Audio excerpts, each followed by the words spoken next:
Hello dear audience, আজকের ক্লাসে আমরা শিখব সিন্স এবং ফরের কনফিউশন দূর করার একটা সহজ টেকনিক। তো চলুন দেখে নেই যে আসলে সিন্স বলতে বোঝায় সময়ের নির্দিষ্ট একটা অংশ, এবং এটা দ্বারা বোঝায় আসলে বাংলা সেন্টেন্সে এটা বোঝায় যে কাজটা ঠিক কখন শুরু হয়েছিল। এবং ফর হচ্ছে যে পিরিয়ড অফ টাইম, দীর্ঘ সময় ব্যাপী, এবং এটা দ্বারা বোঝায় যে কাজটি কতক্ষণ ধরে চলেছিল। তাহলে এই যে কতক্ষণ ধরে চলেছিল এটা অবশ্যই দীর্ঘ সময় ব্যাপী বোঝাচ্ছে।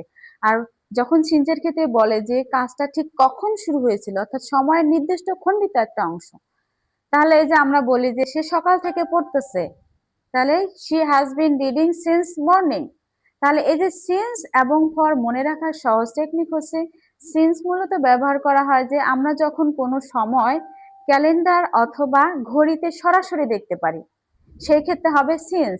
যেমন আমরা বলি অন মানডে ইন জানুয়ারি, বা ইন 1971, বা অ্যাট 3 p.m., অ্যাট 9 p.m. তাহলে যে সময়গুলো আমরা ঘড়ি বা ক্যালেন্ডারে সরাসরি দেখতে পারি সেই ক্ষেত্রে হবে সিন্স।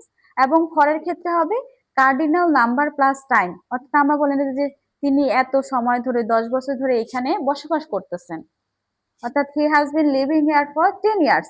এই যে 10 প্লাস ইয়ার্স অর্থাৎ কার্ডিনাল নাম্বার প্লাস সময়, তাহলে কার্ডিনাল নাম্বার প্লাস সময় হলে হবে ফর। আর সিন্সের ক্ষেত্রে হবে নির্দিষ্ট সময়, একটা খণ্ডিত অংশ, যে সে কখন থেকে শুরু হয়েছিল, যেগুলো আমরা ঘড়ি বা ক্যালেন্ডারে সরাসরি দেখতে পারি। Got it?